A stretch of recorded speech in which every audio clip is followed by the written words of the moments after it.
welcome to another episode of Over the Curb podcast, a Formula One podcast for fans old and new by Formula One fans old and new. I am here again with Shakuni. Shakuni, what's up? Hello. And we What are is up talking is about Hamilton on the points table.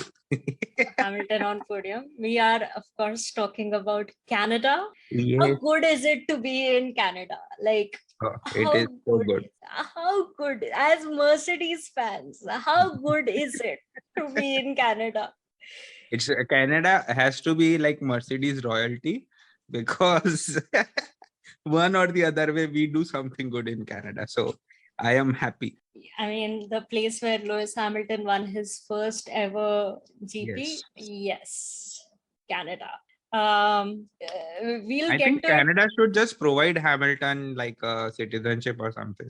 No, I think it will be too much. He already has Brazil. He has Britain. That is enough. Like, Even Monaco. is it Monaco also? Yeah, he has things in Monaco, so I don't think they can buy it without being citizens, can they? Oh, I don't know. I Yeah, think they because I can know that because I know dude, for sure that so many rich people have so many things in Monaco. What do you think? Everybody is a citizen there. possible, very possible. Eh, It's kind of that's like how that. No, they. you buy or you invest some money in Monaco and you get citizenship. It's that way, na?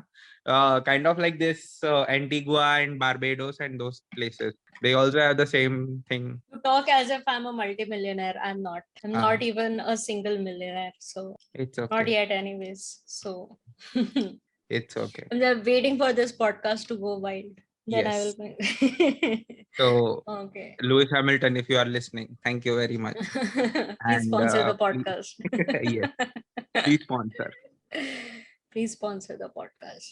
Yeah. Okay. So, first of all, 2 minute silence for you, Shakuni, for not being able to watch the qualifying, because I think you have missed the hypest qualifying of 2022 season yet. Like, this Really? qualifying Okay. was so crazy. Okay. What And happened? so, of course, it was a wet session. If you, Yeah, you know, that much I have seen your messages and figured ki it was very wet. right. So it was a wet session, of course. And then we had, so Q1, Gasly, Vettel, Stroll, Latifi, and Sunoda. So both Alpha Tauris, both Aston Martins and Nicholas Latifi eliminated. And everybody was shocked because Vettel is the Yeah. king of wet races. Yeah, how did did he have like a very bad car or like No, I don't pace know. or something? So I think Aston Martin said that they went for a different sort of tire pressure for the final lap or something like that, and that's why, like, Vettel said he did not have any rear. And like Saturday, the most heartbreaking thing was listening to Vettel's radio when he got to know that he has been eliminated from Q1 Ah, because that is sad. That is very sad. it was, I have no words, but we got over that shock. And then Q2 again, I think what impressed me, like the drivers who impressed me the most were Joe, of course. He Yeah. was putting in performances, like he was P5 at one point, P4, P5. Oh. Like, yeah, I mean, he put in such crazy laps, like better than Bottas. And I think people don't really give him a lot of credit, but this is a track that he's driving on for the first time, because we've not been in Canada since 2019, I think, where that Vettel Hamilton thing happened. Yeah, That 2019. was 2019, right? So we've not been to Canada since then. He's driving for the first time, and he's qualifying in the wet. Like, I think that day FP3 was also wet because it was raining. A shame it did not rain on Sunday, but at least we had a good qualifying. Lando Norris had some problems, and Alex Albon went off the track right at that hairpin, Okay. just before that final sector 3 straight starts. I think it's turn 9 or turn 10 or something like that. And but he was able to reverse and get out. I think there was just a there was either like a VSC or a yellow flag. But Perez went into the wall. and that was the first red flag of the session. And Perez's qualifying was over right then and there. It was unfortunate. But so people who got out of Q2 were Lando. Lando had a problem with his car, so he could not even put in a last lap. Perez was out because he put it in the wall. Alex Albon, I think, did not clear the time. Bottas did not clear the time. And Charles, of course, did not go out because he was anyway starting from the back. But then, like, they did not hear the time. I don't understand. How is that possible? What were the engineers doing? In the sense? So, did not hear the time, you said, right? Did not clear the time. Clear. Okay. Clear. Yeah. I heard did not hear the time. I was like, what the hell were the engineers doing? No. Please take me as an engineer. I'll do better work than these guys, please. No, but towards the end, I think one of the you can look at it either way. Okay, I will just tell you what happened, and then you tell me if it was good or bad. So Canada, by the time Q3 started, it had already stopped raining, and there was a significant dry line that had formed in sector 2 and sector 3. Now sector 1, right after like into the turn 1, and from into the turn 1 up until I would say turn exit of turn 2 and a little bit ahead of that as well, the track was wet. Other than that, the entire track it had a clear significant dry line, and Okay. George Russell decided to put on slicks and he went for soft tires. That is a mistake. Is it? That it is. He should He have gone almost made it. He was out of he was out of turn 2, but right, like he exited turn 2, but he skidded and went off. So that's the reason why he skid, because he should have gone for inters. Inters would have given him Everybody much. was on inters. Everybody was on it. Nobody was on wets. I think only Q1 was fully wet. Like wet tires were used, but Q2 and Q1 everybody was on inters. But I think it was well worth the risk. I mean, even after that, If it would have, like, if he would not have skid it, he would have, I think, been P1 or something.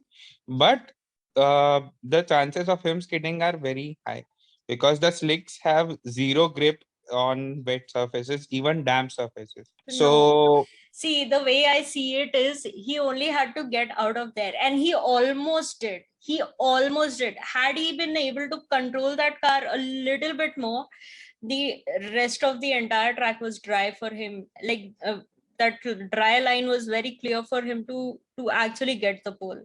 I think it was well worth the risk because there was no chance of elimination. Yeah, but there's a reason why they have slicks different and wet different, na? Yeah, I know, but like it was just that small portion. I think it was well worth. I think it was well worth the risk. Too bad it did not work, but I think it wasn't that stupid a decision in my. I mean, he still qualified 8th, finished 4th. I don't complain at all. I think it was a good result for Mercedes. Lewis Hamilton was a fantastic result for Mercedes, but yeah, I understand the risk quotient that he did, but I would say that he should have gone for the inters instead of slicks.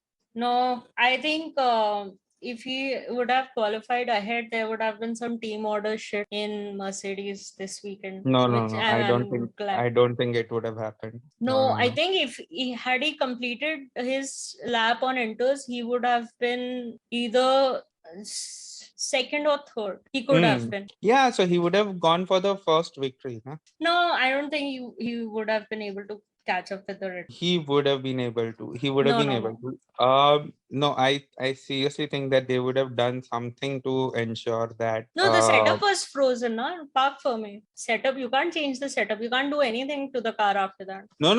Not. I'm not saying to the car. I'm saying they would have done to the something in the strategy or something to maybe do an undercut or something, so that he is just like, he can just get a chance or something. What they did to Science, if you remember, Science in the final laps, so close yet so far. So close. He was on older hard tires. They did not have fresh set of tires. They did not have Ferrari fresh did, set of tires, but he was still so close in overtaking, is what I'm saying. He was but so close. he would have been able to do it if he had fresher tires. They what was the planning? Considering there was an entire session that happened on wets, where did their tires go? I don't understand. I mean, if you look at it, none of the teams used softs, which means that the deck was so high. There was no. When did Sainz pit? I think it was under that late safety car, Yeah. It was under right? safety. Safety car that came out for, I think, Yuki. No, And right.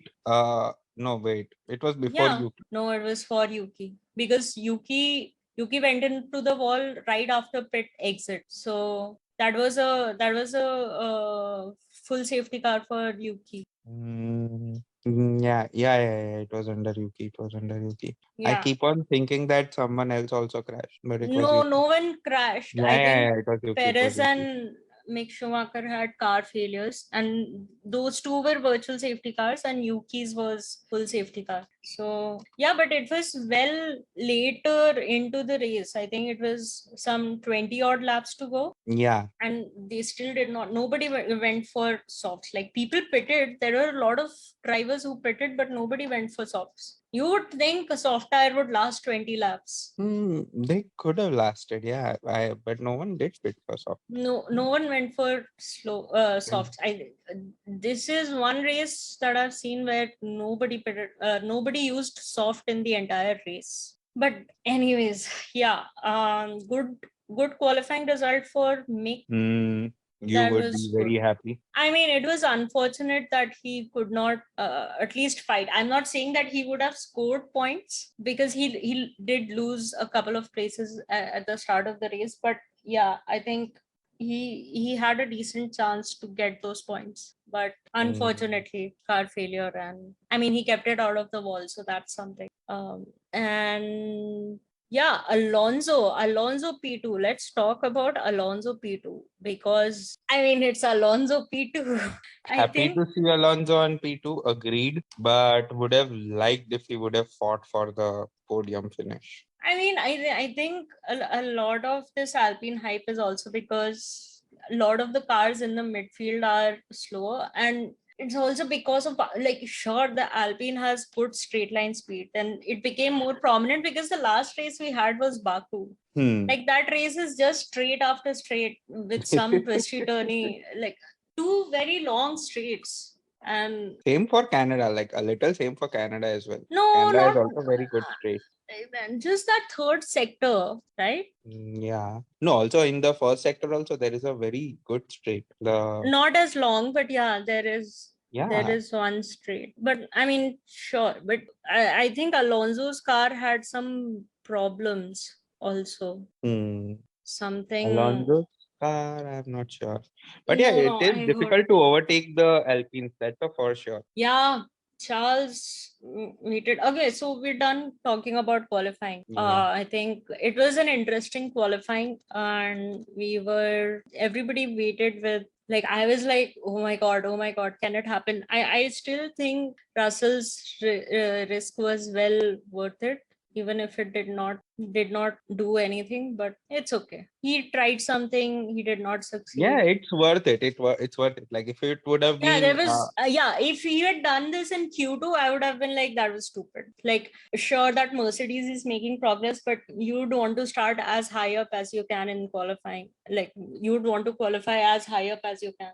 Yeah, I think Charles should also have gone for, because it was a 10 hmm, place 10 place drop, right? Worst comes to worst, he would have qualified, let's say, fourth or fifth, and he would have started from 15th. I think he was one person who should have gone out. I think because he started from 19th, he wasted a lot of his time in, I but mean, maybe. But I think what they thought was like this race is not for like to take risk. It is only to gain points, and that's what he did. He finished what, seventh or eighth? fifth.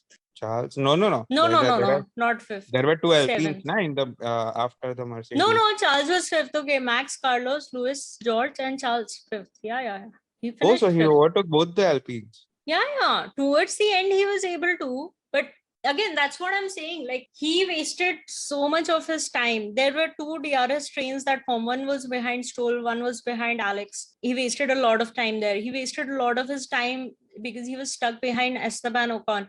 But had he gone out and tried for Q3 and wherever he would have qualified, if it was a 10-place grid draw, he would have still started ahead of some at least 5-6 cars ahead. That would have, and of course you have like the first lap chaos.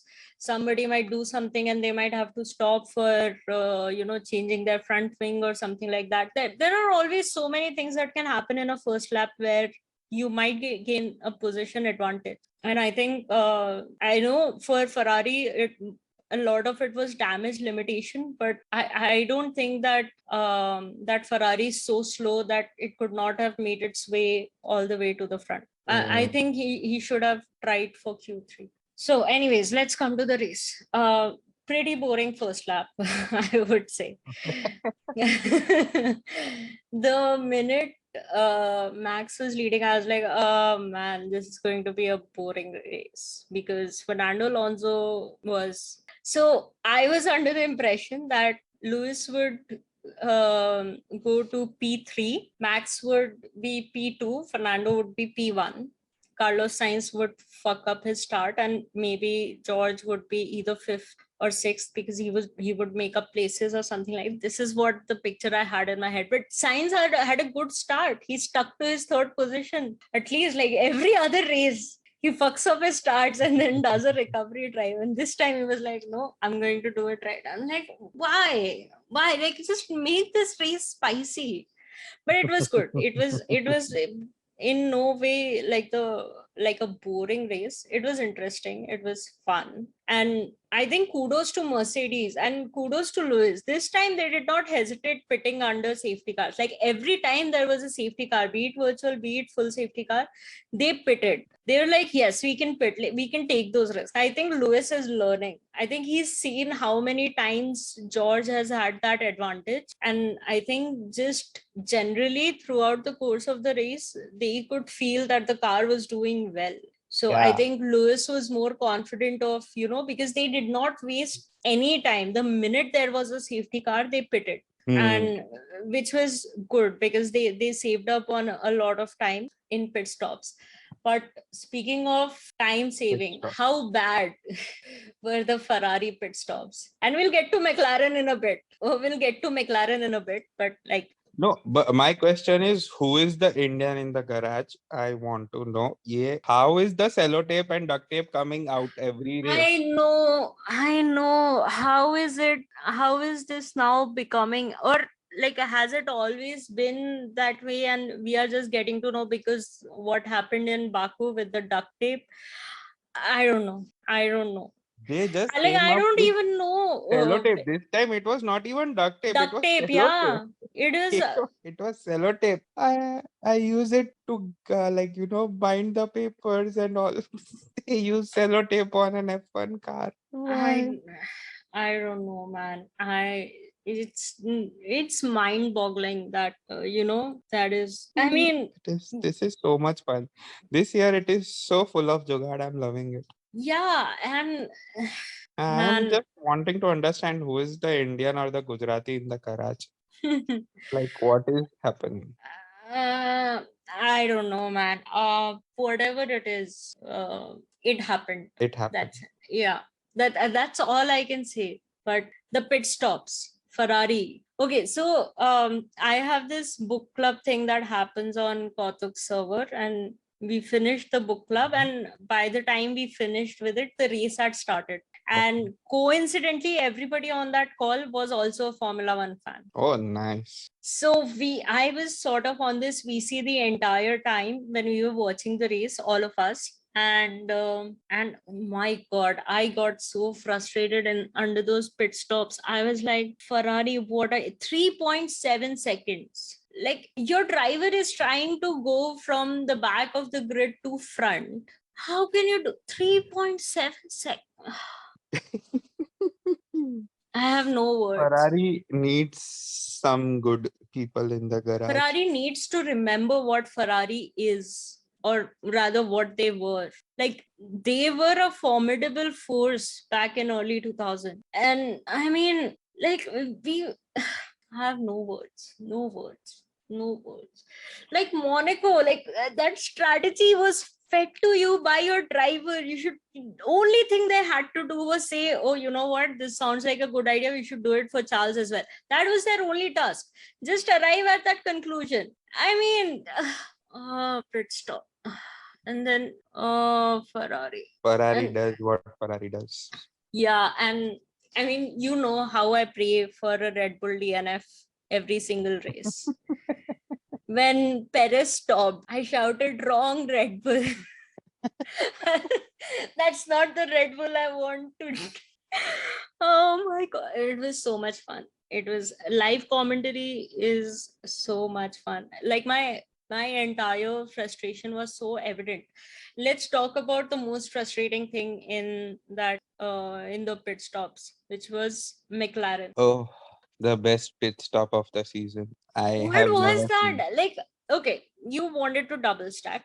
Okay, I get it. You pit Daniel Ricciardo first. Okay, cool, cool. Where are the tires for Lando Norris? And you know you're double stacking, so you have to make sure. I think Daniel and Lando did not have a lot of time in between them. So if you're going to do a double stack, you make sure that you have, first you make sure that you have both sets of tires ready, and then you make sure that whoever is the first driver who's coming in, you don't fuck up their pit stop. Daniel Ricciardo's pit stop was 6 seconds. And you And have then Lando Norris, and Lando Norris is waiting there, waiting for Daniel to go out. Daniel Ricciardo drives out, and Lando Norris is sitting there like, there are no tires. There are no tires. something like this happened even with the Mercedes. I forgot. No, they did a double stack, but they No, no. executed it perfectly. No. They executed once very well, but there was once, I think it was Mercedes, or I don't know. But this has happened before. So that's why it was not that shocking for me, because something like this has happened before No, in F1 only. It was, what I remember is I think 2016 Monaco, Daniel Ricciardo's pit stop with Red oh, Bull. no. This was the Russell one, Bahrain. Russell or Bottas pit stop, when they fitted the old Russell tires or Bottas tires in the other one, Bottas and got the older tires, and puncture. yeah, Yes, and Bottas he got got the the wrong puncture. tires. Yeah. I mean, see, you Double need to stacking is a plan very double risky thing. stacking. Yeah, double stacking is very difficult. It's, if not It executed makes, properly. yes, it makes sense when there is like a 10-second gap between the two drivers. Sure, it makes sense. I mean, it of course depends on where you are situated in the pit Alpine did lane. a good double stack. If Alpine did a really good Mercedes double also stack. did a good double stack. They all, like, there are teams who can execute it, and it's not that difficult. It depends on how much distance there is between your drivers, how Yeah. efficiently you can actually do a pit stop, and where you're situated in the pit lane. If your drivers are not 10 seconds away, then you need to ensure that the pit stop is not more than 2.5 or 3 seconds. Yeah, and I mean, if there is even the slightest chance that it cannot happen, pit the driver that is behind first, and then in the next lap pit the, because Yeah. it's a safety car. It's going to last until 2 laps. Like, it will last for at least 2 laps. Yeah, you'll any which ways get the 10-second benefit which you are getting. Yeah, so you will get it. But to call in your drivers and then have such stupid pit stops, and especially I because loved how Lando in the during that interview was like, yeah, a race car cannot drive without tires. I'm like, yeah, he was really, like, well, Lando? there were no tires, and to drive a car you need tires. Like, he can't. I feel bad for the guy. Like, what can he say? What can he say? He's just narrating what we saw on the TV, because he's also like, I can't believe my team did that. Like, because it was so like much fun. the minute that virtual safety car was put out or announced or whatever. Like I think it's an announcement, because it's a virtual safety car. There's no virtual car Yeah. driving on the track, right? So as soon as the message got out, everybody came in for pits, right? Yeah. So I could see only on the like the bottom right, I'm just looking at who is in the pits, and like it has that small window where they're showing the pit stop times. I shouted at the top of my lungs. I was like, what are you doing? 6 seconds, 6 seconds stop for Daniel Ricciardo. Daniel Ricciardo was actually like, he was fighting for like the 9th and 10th position, but I think he was doing okay. He was not doing phenomenally well, But he was doing okay. he was doing okay. It was pretty evident that they did not have any pace at all. I don't know where that pace has gone since Australia and Imola. I have no idea where that their pace has gone. But I mean, They are having some issues. McLaren are facing some issues. That's a for sure. yeah, and when you know that your car does not have the pace, you have to ensure that your drivers don't lose time under pit stops. And also the worst thing I would say is that like making that mistake was really bad, because that costed both the drivers their chances to get points. Yeah. Yeah, man. I mean, when points are so difficult to get, this is pathetic. Yeah, I mean, I totally agree. Lando Norris lost a total of 43 seconds in the pit lane. Yeah. In the first stop. And I mean, like, your average time lost in a well executed pit stop is somewhere around 23 seconds. And for Daniel Ricciardo, he lost 27 seconds. Okay, that was bad, but still not that bad, because he lost an average of 3 or 4 seconds. Lando Norris, first pit stop, he lost 43 seconds. 40 fucking 3 seconds. This was so poorly executed. If they were not sure, they should have asked Daniel to come in the next lap. They should have pitted Lando Norris first, and by the time they would have completed his pit stop, they would have had time to get whatever set of tires they wanted for Daniel, and then they could have pitted Daniel. But there are two sets of engineers in the team, right?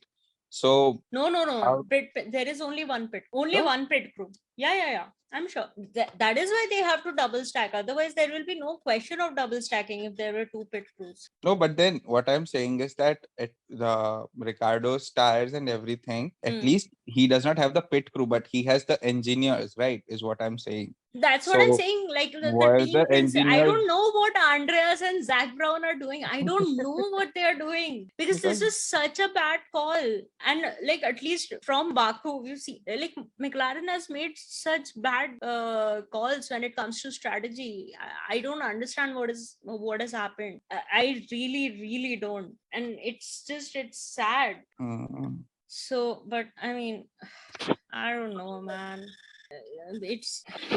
It's just sad, and I feel bad for both the McLaren drivers, because like, I think even in Baku, they did have the potential to get more points, at least with Daniel Ricciardo. At least with the strategy that he was on, had they allowed him to overtake Lando Norris and go on those hard tires as much as he could have gotten well into the points. And that late safety car, I think there was a safety car, right? Yeah, there was, for Kevin Magnussen. There was a safety car, and he could have pitted under the safety car, and he could have finished higher in points. Would have gained some better points at least. And it's so important for Daniel to like get that confidence in that car. They keep fucking it up with these stupid strategy calls, and it's I don't want to be a McLaren fan anymore. I don't need to be. I mean, Mercedes is coming back. I think it's pretty evident. I was so scared of what would happen to them in Canada, because it's also a fairly straight track. I mean, like, it has long straights, but I don't think they were bouncing as badly as they were in Baku. Yeah. They were not. They had some. It pretty sorted. Sainz, on the other hand, was bouncing like shit. Yeah. True. Agree. So. But man, it is so So good to see Mercedes doing better. Yes, it Uh, is. I'm so happy. Me too. So happy. Towards the end, I was scared that Charles might overtake Russell. Oh yeah. When yes. I remember.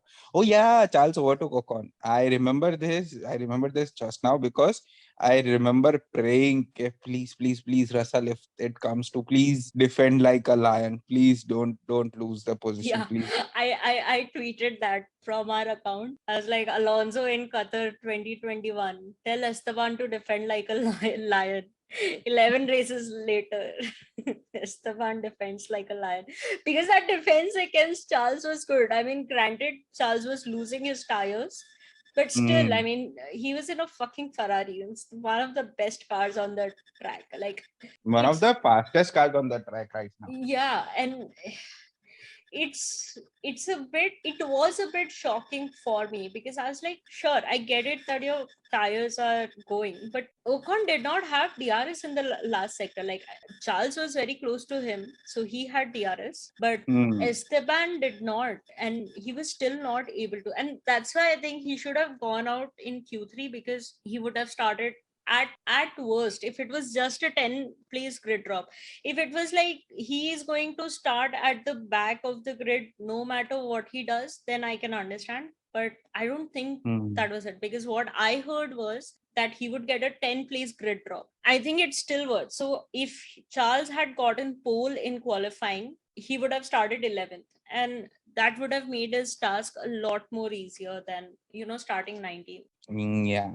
Especially because I don't think it was as dangerous in qualifying. Like, I mean, of course, you always have the option of, because it's a wet track, there's always a chance that you can go off the track. But I think Charles is not that bad a driver in wet. I mean, we've seen a wet qualifying. Imola was wet qualifying, right? Yeah, Imola was wet qualifying. So I don't think that. Charles is a good wet race driver. I won't say the best, but he's good. He can manage in wet. Yeah, so I think I still think he should have gone out. I know there are a lot of races left, anything can happen, this, that, blah blah blah. I've considered everything, but I still think that Ferrari cannot keep losing these chances. Like, after a point in the season, you will start saying that there is not enough time left for Ferrari to catch up. And I I think the point is already very close. yeah, we are 9 races. See, it's not just about Ferrari catching up. If Max continues winning, there will come a point way early into the season when mathematically nobody can compete for the championship. We've Hmm. seen that happen, right? Vettel has won Hmm. championships like that. Hamilton has won championships like that. There comes a point, there have come points early on in the championship before the season is over when mathematically nobody can win the championship. Yeah, 2020, Lewis they Hamilton, can try and fight all they want, but they cannot win. they cannot, like, even if like, I mean, I am under the assumption that that scenario is considering that the driver who's leading the championship DNFs for every race, and the next driver gets the maximum points, which is 26. Hmm. Right, but even then there have been times when nobody can realistically win. I don't Let's know if just that is how the calculation is done. That's what I'm saying. Like, let's just hope that something like this doesn't happen. I'm just hoping that Mercedes pace is consistent. But see, the thing is that even if Mercedes has found its pace, I think the fight between Mercedes and Ferrari would be for constructor championship. I know Russell is very high up in the like, he's third in the ranking, in the standings, driver standings, but Max is too far ahead. Like, no, sorry, he's fourth in the standings, but Max is, oh no, he's 64 points ahead. Max, right? Yeah, Yeah, he he's Leclerc is 64 just points. 1 point behind Perez. No, 3 points. I'm Yeah, I'm looking sorry, at three that. points. Yeah.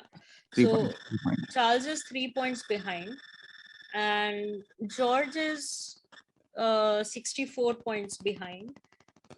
So yeah, I mean, technically, if George wins a couple of races, maybe, but that's a very big if, Mm, because it's not like he would have to ensure that he finishes ahead of Max, Perez, Carlos, and Charles. I mean, unless they don't have any more DNFs. So I find it hard to believe. But let's see. I mean, next race is Silverstone. You know what London weather is. I'm just hoping we get a wet race, like a full wet race. Like okay. I want that to happen, because it's fun. It makes it fun, and I hope wet tires are used in the race and not just qualifying. Let's hope that Yeah, happens. yeah. But I mean, also, even like I want an opinion of yours. So I don't know if it's an unpopular opinion or a popular opinion by now. But hmm, I would much rather have a Mercedes, like Russell or Hamilton in the top three or the top two drivers, and Mercedes second. I think it's a realistic ask as after looking to what they have done in these yeah. races. I mean, I can see it happening. It depends on how much Red Bull is going to screw over Sergio Perez for making sure that Max wins, because I think there are not going to be straight out team orders unless absolutely necessary. But I think Checo will always be on a shitty strategy compared to Max. So But I am saying even if Checo is not, I'm just talking about from the pure potential of how the two Mercedes drivers have been doing in the last couple of races. yeah. So just from that point of view, also I think that now they understand and have realized the true potential of the car of I think. Dude, every So time we say this, Mercedes has a bad result. Let's not say it. okay. Every time we say this, it always happens. But I would say that they have been fairly consistent. I mean, Baku, of course, it was difficult Mm. in But Baku still they finished fourth and sixth, yeah, right? exactly. That's what I'm saying. Like, even Baku, a race that was so difficult, they did fairly well. So I think I don't think it's unreasonably bad, and I will not consider Monaco, because you can't do, if you don't qualify. And I mean, we've seen people who've not had good qualifyings, but in Monaco, if you don't have a good qualifying, you are fucked for the entire race. So Yeah. you can't. That's like, it's 2 hours wasted. So if I take out Monaco, and if I just look from Spain onwards, like at least till Miami, we knew they had problems. Spain, Mm. Mercedes, third and fifth. Okay? Azerbaijan, third and fourth. And then Canada again, third and fourth. I can see that sustained momentum kind of a thing. Like Monaco, you can't do anything. If you've qualified, you've qualified. If you've not, you're fucked. So I will not take Monaco result into consideration. If there is no fair way to overtake, there is no point. So Mm. I think they have good sustained momentum, and I think next race, home race for both the drivers, and if there is a chance that we get a wet race, there are chances that something crazy can happen. So Yeah. let's see. Let's just pray for a wet race. Mm. Wet race would be fun in Silverstone. I mean, so far, so the weather app shows the next 10 days forecast only. So I'm not too sure as to what the weather is going to be for that weekend. But in the next couple of days, it does show some showers happening. So I Mm. am fairly optimistic of a possibility that, so right now it shows this weekend there is going to be rain, Friday, Saturday, Okay. Sunday, this weekend, not the next weekend, this weekend. Yeah, this And weekend. then it shows Tuesday there is a chance of rain, 30% chance of rain. And then Wednesday, right now it's only showing me till Wednesday, so Wednesday it's again going to be partly cloudy. Okay. So there is a chance we might get rains, which would be interesting. So yeah, I'm looking forward to that. Let's see. But Fingers crossed. fingers crossed. I think Mercedes has a good chance to be the third best team right now. I don't know how much of a chance they have challenging Ferrari and Red Bull. I it depends. If Carlos can find his pace in the Ferrari, then maybe, but he does not have race pace, right? Yeah, that he doesn't have. That's for sure. Yeah. So let's hope so. Okay, talking about more frustrating things. Lance Stroll. I was screaming at my TV for him to pit because that DRS train was so frustrating. Oh man. Oh. I mean, there's nothing to say, and I think it's just it's so. What surprised me the most was that Charles was also stuck in that DRS train. Yeah. I've not watched Formula One for a very long time, but have you ever seen like one of the fastest car on tracks being stuck in a DRS train? I find it a little difficult because you already have that straight line speed advantage and this and that, whatever. Like maybe it's time for Ferrari to turn up their engine. You know, in the starting of the season when Ferrari was so fast and there was so much hype around them, Yeah. and Ferrari has said that we've not even tuned our engine to perform at 100%. It's high time, Ferrari, that you do it. I Otherwise, think they just forgot. they forgot Someone it. They're forgot like, to tell Binotto. let our engine work at 70%, 80%, whatever it is that it is working on. Let it at least do that, and then we'll see what we can do to turn it up. So, but yeah, um, I'm also a little hopeful that Red Bull's reliability problems are not over because of what happened to Perez. But I hope to have some of those DNFs inflicted on the other Red Bull as well. I will always I'll never stop praying for that. So yeah. You would always want a Red Bull DNF for car number one. Car number one this season, and I mean there is a chance that he would be car number one next season as well. So, yeah. So I mean I would always want that, but yeah, anything else that we want to talk about? I think it was a fairly straightforward race. There is some portions of the race that were interesting, but it was like a high and a low. Like something interesting would happen, that would happen, and then there will be like a lull, and you're like, oh, okay, there are people stuck in a DRS train, there's nothing happening in the front. Like there are substantial gaps formed, and I remember like there were 5-6 laps where we just saw that Lance Stroll DRS train because there's nothing else happening. Like even the TV directors know that it's a DRS train, nothing is going to happen, but there is nothing else to show. Yeah, so that's why they just had like, Yeah, so okay. they were like, if anything can happen, it will happen in this DRS train, and that's what they showed. So yeah, it was like a high. There was a high where I was like very much involved, and then there was a low where thankfully I was talking to other people and I could, yeah, we could have conversations. But yeah, okay, so while we were talking when we were watching the race, this person asked me, he asked that if next year Mercedes has a title contending car, do you think they would support Lewis for the championship or George? I think they will do what they did during the Hamilton Nico era. They will let both the racers fight. I think they would do what they did in 2016, where they knew Nico would retire after he won. It's just like Hamilton will retire after he gets that eighth, and they will do that, and then George would be the chosen star. I think if Abu Dhabi hadn't happened, like what happened hadn't happened, I think we wouldn't have seen Lewis this year. I think Fairly possible, fairly possible. But I think him coming this year is blessing because that is helping for George Mercedes, a lot. yes. For Yes. Mercedes and George, I would say, to an extent, because George gets to be under the supervision of such a good racer. And I think Lewis will also have, if he wins the championship next year, he will also be, I don't know if this is true or not, but like, is he going to be the first driver to have won championships in 3 different eras? I think he will be. Yeah, he will be. Right? He will be. So that is also something that's a good special. record to have. Yeah. Yeah. And I mean, Compared there to is the other record.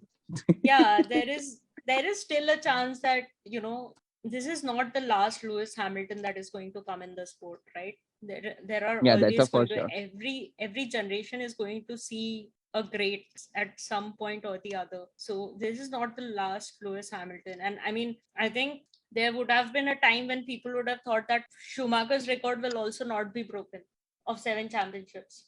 Hmm. But But it's I not think, broken yet. It's been equaled, but it's not broken yeah, yet. So there is always a chance. But like winning a championship in 3 different eras, not everybody that can perform that well that in, consistently. yeah. So I think And that would be a I good also don't record think for him. that anyone can be that consistent as well. Like we have seen time and time again how difficult it is to win back-to-back races, nonetheless back-to-back championship. Yeah, I mean, it depends on, again, need Mercedes in the title fight because Ferrari just does not know how to win. Sorry, Honey Badger, but like Ferrari does not know how to Honey win a Badger is champion. going to leave the podcast because of you.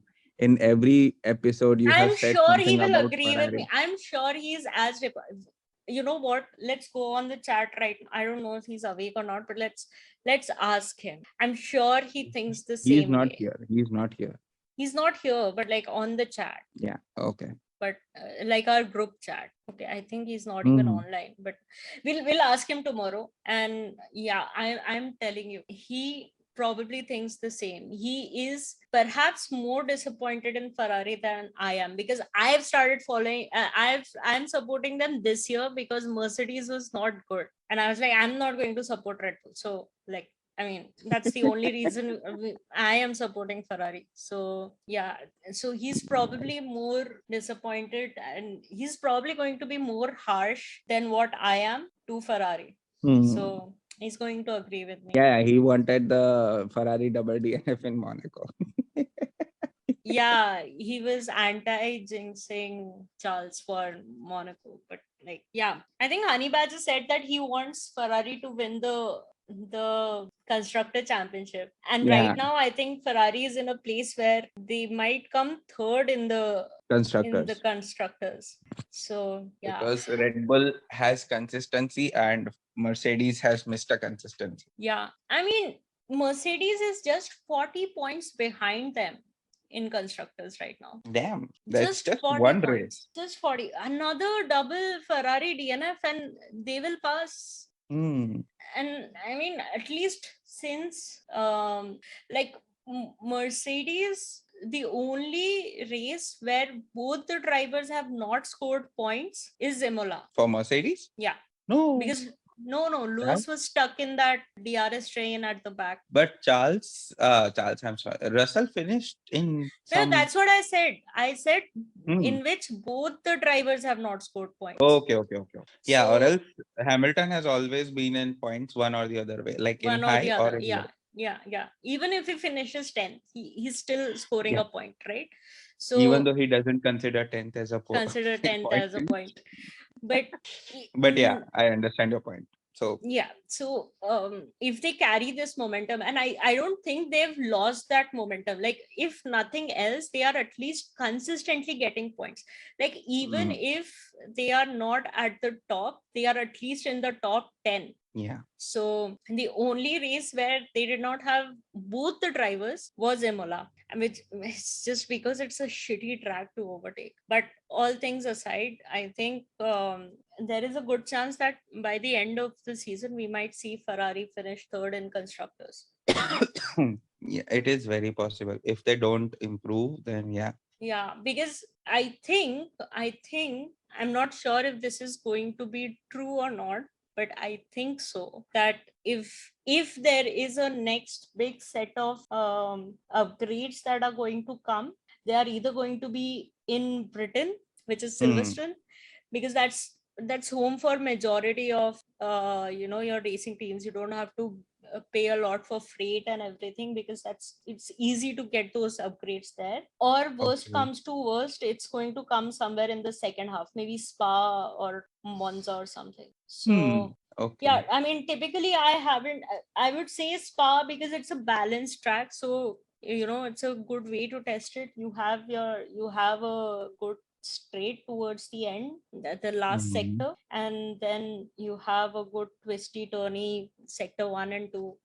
That's going to help you understand how your car is doing in corners. Like it's a good balanced track. When you have high speed corners, you have straights, you have slow speed corners, that penultimate chicane. Like I think that's a Spa. Just don't go from the calendar. I love this Spa. Yeah, so I think Britain, and at max there might be one more set of upgrades, The final set. except Haas, because Haas has not gotten any upgrades till now. What So is Gunther doing? I don't understand. Why is he not upgrading? yeah, exactly. Like, if you look at Haas, they have had good results in the first couple of races, Hmm. but after that they've not been anywhere. True. Like, Haas and even Alfa Romeo to an extent. Like in the initial, like, there was that Bottas is outperforming Lewis and blah, blah, blah. yeah, Where is all that now? but at least like Alpha has shown significant improvement in the sense that they are sixth right now, and they're only 6 points behind Alpine. So it's not that bad, because like your constructor position is also going to determine what amount of money you get. So like Alpha had, they've significantly improved, because I think last year they were 8. They've already made up 2 places, and there is still a chance that they might make up another place. Yeah, true. So I think that there is potential in Alpha, and Alpha, I think their worst problem is, so if I look at Alpha, okay, first, so starting from Bahrain, I will tell you how many points they've scored. Like, this is including both the drivers. So 9, 0, 4, 12, 6, 8, 2, 0, 10. So they've only had 2 races where they've not scored any points. Whereas if I look at Haas, 10 points in Bahrain, 2 in Saudi, 3 in Imola, and that's it. That's it. And all of them come from Magnussen. Yeah.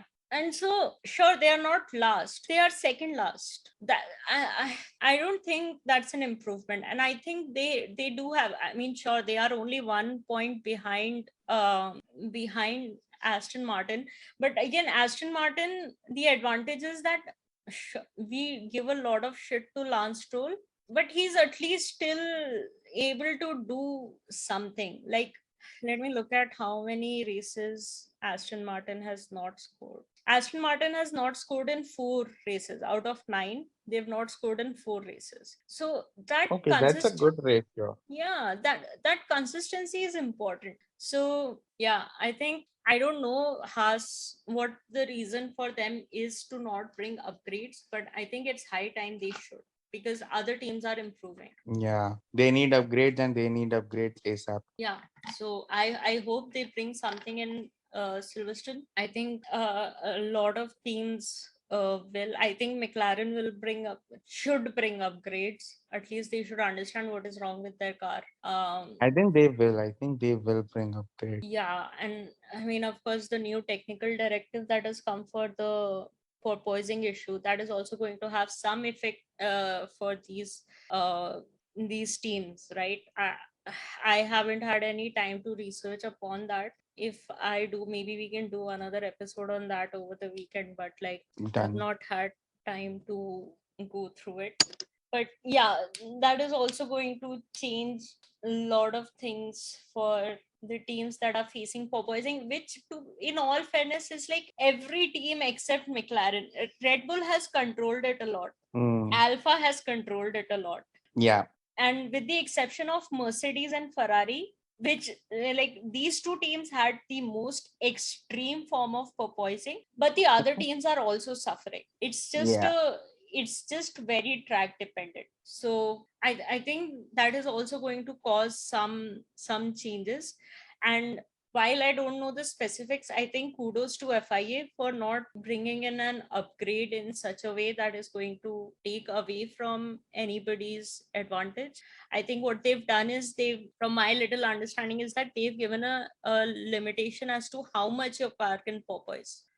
So you will not see extremes like we saw in Baku with Mercedes. So Yeah. Yeah, I think the implementation of those technical directives we'll have to see, and we'll also have to see what FIA will do if the team does not meet those requirements. Like, I think that remains to be seen. Like, what if they've tried everything that they can, increasing ride height, this, that, whatever it is Mm. that they can do, and but if the car still porpoises, what are they going to do? Are they going to say that no, your car cannot compete? No, I think they will then train the driver to handle porpoising better. I think that's the alternate. No, but I don't think so. Like, they are going to run their setups and everything in free practice. I don't think there is enough time for any driver to get used to getting poised for 2 hours o- over one weekend like that. That's not like Mercedes. They were facing problems for so long, and we still saw, like, we knew Lewis and George, they were both getting special trainings in what do you say, in they were doing vertical training in the gym to cope up with it better, and it was still so bad for both of them. I don't think a driver's ability to cope with porpoising is going to develop over one weekend. That Hmm. remains to be seen. Like, again, I'll have to do my research on it before I can say anything else. But yeah, I think they did a fairly good job to Let's hope they continue this. yeah, let's hope so.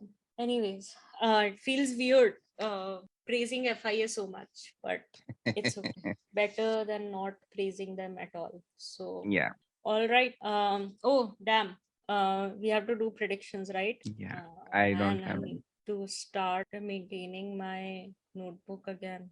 All right. So, okay, you did not give any predictions Yeah. because I was even not if we around. don't do a race preview, we have a very fair competition, and Shakuni very fairly said that since he can't make any predictions before qualifying, he is not going to make any predictions, which is very commendable. So kudos to you, Yeah. Shakuni. Thank you. Thank you. But you don't get any points. So Yeah. Yeah. It's okay. okay. So okay. Honey Badger's predictions were Max, Perez, Charles, fastest lap to Max. So he gets 2 points there for predicting Max is going to win. Then Mm-hmm. he said Vettel into Q3 in quali, which did not happen. Vettel Yeah. in top 8 in the race, which did not happen. And Vettel in Ooh. points, which of course did not happen. My reply to that prediction was you could have just predicted Vettel in Lord Vettel mode. But anyways, okay. And Kramer had a very good prediction league, I would say. So he went for Max Sainz Checo. So he gets 4 points right Oh. there. Fastest lap to Checo, which is not true because Sainz got the fastest lap. Then he Mm. said George beat Hamilton. Did not Didn't happen. happen. Two Yeah. DN, Didn't at happen. least two DNFs. So 1 point there. Albon beat Latifi, which is like I could have given that point to him right then and there. I mean, Without the race beginning as yeah, well. the only way that happens is if Albon does not finish the race. So he gets 6 points, and I predicted Perez, Max, Alonso. Oh. Fastest lap to Max, which also did not happen. Then I said at least one red flag or safety car or virtual safety car in the race, which did happen. I said Vettel beats Stroll, which did Obviously. not happen. And I said Danny Ricken points, which could have happened if it wasn't for that damn stupid pit stop. But yeah, I get 1 point. 1 point. Yeah. It's okay. So I did not lose a lot. yeah, you did not. And like I don't think anybody lost much because none of us scored much. And Only Kramer did. Kramer is so far behind that it does not even matter. So Nice. yeah. Anyways, that's all for Canada. That brings us to the end of this episode. Thanks, bro, for joining, and thank you everybody for listening. If you like the episode, please share it with your friends. Hit on the notification bell so that you get notifications when we release a new episode. If you have any feedback for us, or if you want us to cover anything, or if you want to be part of the podcast, please write to us at overthecurvepodcast@gmail.com. You can also reach out to us on Instagram at overthecurvepodcast and on Twitter at overthecurvepod. I am having a lot of fun trying to make memes. Making memes is not my forte, but I have But you are done a learning it. couple for, You are learning it. Yeah, I'll give yeah, that. I'm learning it. And if you go to our Instagram right now, the cat meme that I've posted, that's my cat. That's literally, that's my cat. That's not a meme template. And I'm And hoping that she PETA, goes the viral. animals were harmed whilst taking the photo. No animals were harmed. Only my ego was harmed because my 4 month kid, no, at the time, I think 2.5 month old kitten was judging me because I was up till 5 o'clock talking to my friends. So Yeah. yeah, that's it. I am honored to be called the friend. Hi everyone, this is the friend she was talking to at 5 in the morning because we all don't have any life, no life. Yeah, in all likelihood, yes. So yeah, until Next time. Silverstone. Yeah. Bye. Bye bye.